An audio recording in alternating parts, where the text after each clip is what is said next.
जी अस्सलाम वालेकुम खान साहब। खान साहब, मेरा सवाल आपसे है कि इस वक्त आवाम को समझ आ गई है कि पीडीएम हुकूमत या शहबाज हुकूमत जो है वो फेल हो चुकी है। लेकिन पिछले कुछ एक महीने के अंदर 80 रुपए से ज़्यादा जो है वो पेट्रोल महंगा हुआ, लेकिन उसका भी इल्ज़ाम जो है वो आपकी हुकूमत के आपके ऊपर लगाया जा रहा है कि आपने गरीब आवाम को ज़्यादा सब्सिडी दे दी थी, जिसकी वजह से सारे प्रॉब्लम्स हुए हैं। लेकिन उसको आप कैसे डिफेंड करेंगे? लेकिन इससे ज़्यादा इंपॉर्टेंट बात या सवाल ये है कि पिछले इलेक्शंस के अंदर आपका स्टांस था कि हम करप्शन फ्री पूरे पाकिस्तान को कर देंगे, हमारे सारे इदारे जो हैं वो इंडिपेंडेंट हो जाएंगे और साथ साथ इंसाफ की फराहमी जो है वो सबको मिलेगी। लेकिन आपकी अपनी पार्टी को जो है इंसाफ नहीं मिला, आपको खुद को इंसाफ नहीं मिला। और पीटीआई के अपने मिनिस्टर्स काफी सारे ऐसे थे जो कि करप्शन की ही रद में आ गए और अब ऑब्वियसली वो सबके सामने भी आ चुके हैं। तो अगले इलेक्शंस में आपका स्टांस क्या होगा? आप आवाम को कैसे यकीन दिलाएंगे कि अब की मेथोडोलॉजी है, अब की अप्रोच जो है उसके ऊपर एक दफा फिर से पीटीआई के ऊपर भरोसा किया जाए और हम एक दफा फिर देख सकेंगे कि पीटीआई जो एक अच्छे तरीके से पाकिस्तान को लेके आगे चल रहे हैं। देखिए, पहली चीज़ आपने कहा कि ये सारी जो 3 महीने के अंदर महंगाई आसमानों में चली गई है, इकॉनमी टैंक कर गई है। मैंने आपको बताया कि ये पहले ब्लूमबर्ग ने मूडीज़ होती है इंटरनेशनल इकोनॉमीज़ की क्रेडिट रेटिंग करती है कि क्रेडिट वर्दिनेस कितनी है। हमारे ज़माने में वो स्टेबल पे थी। हमारी जो गवर्नमेंट थी सिर्फ 3 महीने पहले आप देख सकते हैं मूडीज़ की क्रेडिट रेटिंग पाकिस्तान की स्टेबल थी। आज पाकिस्तान, पहले तो इन्होंने नेगेटिव कर दी है इनकी क्रेडिट रेटिंग, वापडा की क्रेडिट रेटिंग नेगेटिव कर दी है, जिसका मतलब जो हम डैम्स बना रहे थे वो ख़तरे में चले गए क्योंकि उनको पैसा नहीं मिलेगा बाहर से, और पैसा मिलेगा तो बहुत महंगा कर्जा मिलेगा। आज ब्लूमबर्ग ये कहता है कि पाकिस्तान चौथे नंबर पे है दुनिया में जो डिफ़ॉल्ट करने जा रहा है। तो 3 महीने में हुआ क्या?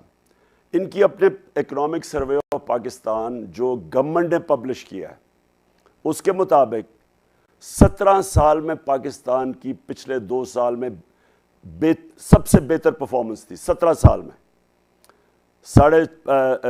5.6% ग्रोथ रेट और 6% 2 सालों के अंदर, ये 17 साल में बेहतरीन ग्रोथ रेट है। Record exports, record remittances, record tax collection, record harvest, यानी ज़रूरी जो हमारी पैदावार थी वो रिकॉर्ड हुई है।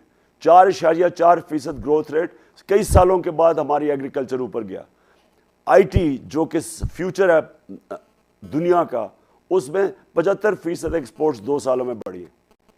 मेरा कहने का मकसद ये है कि अगर हमारी एक्सपोर्ट्स भी बढ़ रही थी, हमारा इकोनॉमी भी सही जा रही थी, आईएमएफ खुद कह रहा है कि सस्टेनेबल ग्रोथ पे पाकिस्तान निकल गया था।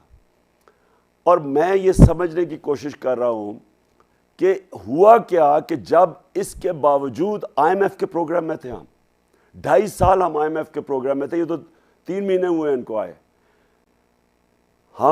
हमने जो स्टैनफोर्ड यूनिवर्सिटी की अभी एक सर्वे निकली है, उन्होंने एक पेपर प्रोड्यूस किया है कि पाकिस्तान का जो एहसास प्रोग्राम था वो एक दुनिया के अंदर एक ऐसा इस दर्जे का प्रोग्राम था कि पाकिस्तान फलाई रियासत बनने जा रही थी। ये इंटरनेशनल एक्नॉलेजमेंट है। एहसास प्रोग्राम की वर्ल्ड बैंक ने का नंबर 4 प्रोग्राम था हमारा, और एहसास प्रोग्राम पॉवर्टी एलिवेशन यानी गुर्बत कम करने का। तो हम हेल्थ कार्ड भी दे रहे थे, पाकिस्तान की तारीख का सबसे बड़ा फलाई काम, जो हेल्थ इंश्योरेंस हर ख़ानदान को 10 लाख रुपया किसी अस्पताल में इलाज कर सकते थे। यानी हम एहसास प्रोग्राम भी कामयाब, पाकिस्तान भी सूद के बगैर कर्जे, हाउसिंग के अंदर आ रहे थे कि तनख्वाहदार लोग अपने घर खरीद सकते हैं। यानी एक तरफ फलाई काम भी, इकोनॉमी भी आगे जा रही थी। तो ये कौन सी क़यामत आ गई कि 3 महीने के अंदर सारा मुल्क टैंक कर गया? ये कोई बहाने वाली बात है कि ये हम इनको ये छोड़ के गए? पहली चीज़ तो तुम्हें तकलीफ क्या थी हमें हटाने की, जब इकोनॉमी भी ऊपर जा रही थी? इन्होंने एक चीज़ कही थी ना कि महंगाई बहुत ज़्यादा है। याद है आपको, इन्होंने कहा था जब 4 रुपये बिजली बढ़ी थी और 12 रुपये पेट्रोल, तो इन्होंने महंगाई मार्च कर दी थी। इन्होंने 130 रुपये डीजल बढ़ाया और 100 रुपये पेट्रोल बढ़ाया। आज पेट्रोल की और तेल की इंटरनेशनली कीमत जब हम थे उससे ज़्यादा कम हो गई है। हमारा 103 से 115 तक गया था तेल की कीमत। آج وہ 95 روپے ڈالر پہنچ گئی تیل کی قیمت. تو مجھے کس طرح ہم یہ سمجھائیں کہ آج یہ کیسے جسٹیفائی کر رہے ہیں کہ پہلے 130 روپے بڑھا کے اور 35 روپے ڈیزل کم کیا ہے اور میرے خیال میں 28 روپے انہوں نے پیٹرول کم کیا ہے. تو یہ کیسے جسٹیفائی کر رہے ہیں؟ اصل میں ہوا کیا ہے بختاور؟ ہوا یہ ہے کہ ان کی تیاری نہیں تھی اکانومی کی، نہ ان کی اہلیت تھی.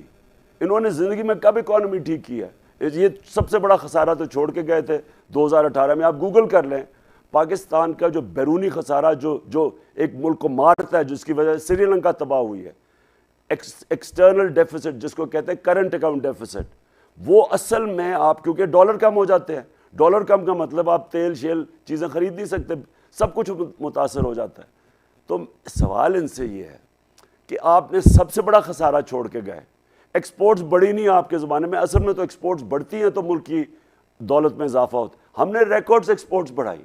اب انہوں نے کیا کیا ہے؟ ملک سیدھا نہیں چلے گئے، ایکسپورٹس گر رہی ہیں، ریمیٹنسز گر رہی ہیں، یعنی ڈالر کم پاکستان میں آ رہے ہیں. آج انڈسٹری بند ہو رہی ہے، ٹیکسٹائل کے اندر بے روزگاری آ رہی ہے. آج جو کسان ہے وہ آج پسے گا کیونکہ انہوں نے ٹیوب ویل کے ریٹ کر دیے ہیں. لوڈ شیڈنگ، بجلی کدھر غائب ہو گئی؟ یعنی ہم کوئی بجلی چوری کر کے لے گئے، بجلی تو اویلیبل ہے. تو ہوا کیا؟ ہوا یہ کہ ان کا صرف مقصد این آر او لینا تھا. یہ صرف آئے تھے اس لیے کہ ان کے کرپشن کے کیس میچور ہو چکے تھے. شہباز شریف اور اس کے بیٹے نے جیل میں جانا تھا وہ مقصود چپڑاسی کے کیس میں. ان کا مقصد تھا کہ آتے ساتھ ہی کسی طرح اپنے کرپشن کے کیس روکے، اور وہ انہوں نے کر دیا. ساروں نے مل کے 1100 ارب روپے کے اپنی کرپشن کے کیس ختم کر دیے، اور بس یہ ان کا مقصد تھا آنے کا. سوری، دوسرا کویسچن کیا تھا آپ کا بختاور؟ سر دوسرا سوال یہ تھا کہ پچھلے الیکشنز کے اندر جو ہے آپ کا سٹانس تھا کہ انصاف کی فراہمی سب کو ہوگی اور ساتھ میں کرپشن کا خاتمہ ہوگا، لیکن کرپشن جو ہے وہ کافی پی ٹی آئی لیڈرز کے اوپر بھی پروف ہو گئی اور انصاف تو خیر آپ لوگوں کو بھی نہیں ملا. تو اگلے الیکشنز کے لیے آپ کا سٹانس کیا ہوگا؟ کس اسٹریٹجی کے تحت آپ لے کے چلیں گے اگلے الیکشنز؟ جی میں سمجھ گیا. دیکھیں، سب سے پہلے تو جب بھی کوئی سکینڈل آتی تھی میرے منسٹر کے اوپر، فوری طور پہ میں واٹس ایپ اس کو کرتا تھا، کیا تھا اس کا جواب دو. دیکھیں، اگر میں پیسے نہیں نہ بنا رہا تو یہ نہیں ہو سکتا کہ میں کسی اور کو پیسے بنانے دوں. جتنے بھی ایلیگیشنز لگتے تھے ساروں کو میں اپنی طرف سے انویسٹیگیٹ کرتا تھا. کئی دفعہ بڑا مشکل ہوتا ہے ان چیزوں کو ثابت کرنا، لیکن ہم اپنی پوری کوشش کرتے تھے. جو احتساب ہونا چاہیے تھا وہ نہیں ہوا. اس کی کیا وجہ ہے؟ نیب آزاد ادارہ ہے، ہمارے نیچے نیب نہیں تھا، میں نیب کو کنٹرول نہیں کر رہا تھا، کیسز اور پروسیکیوٹ کرنا تھا نیب نے. اب اگر وہ نہیں کر سکے، میں نے تو آپ یقین کریں پوری کوشش کی، انہیں کہا جو مدد چاہیے ہم کرنے کے لیے تیار ہیں، لیکن پاور کہیں اور ہے. جو پاور جس کے پاس تھی نیب کے، وہ نہیں چاہتے تھے اس ملک میں احتساب ہو.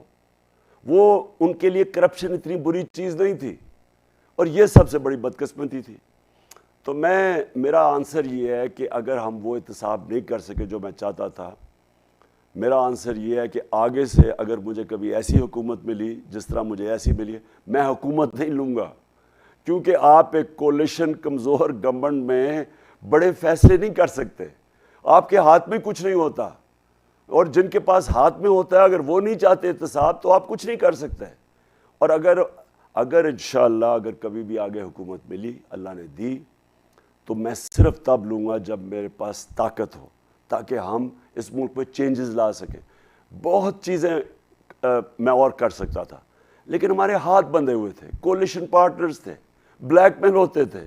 بل اپنے بجٹ پاس کروانا ہے تو منتیں کرنی پڑتی تھیں، ہمیں اپنی ایجنسیز کو کہنا پڑتا تھا کہ ان کو لے کے آؤ اسمبلی میں ووٹ کرانے کے لیے.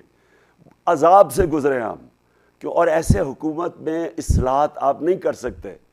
پارلیمنٹری ڈیموکریسی میں جب تک آپ کے پاس بڑی میجورٹی نہ ہو، آپ بڑے فیصلے نہیں کر سکتے.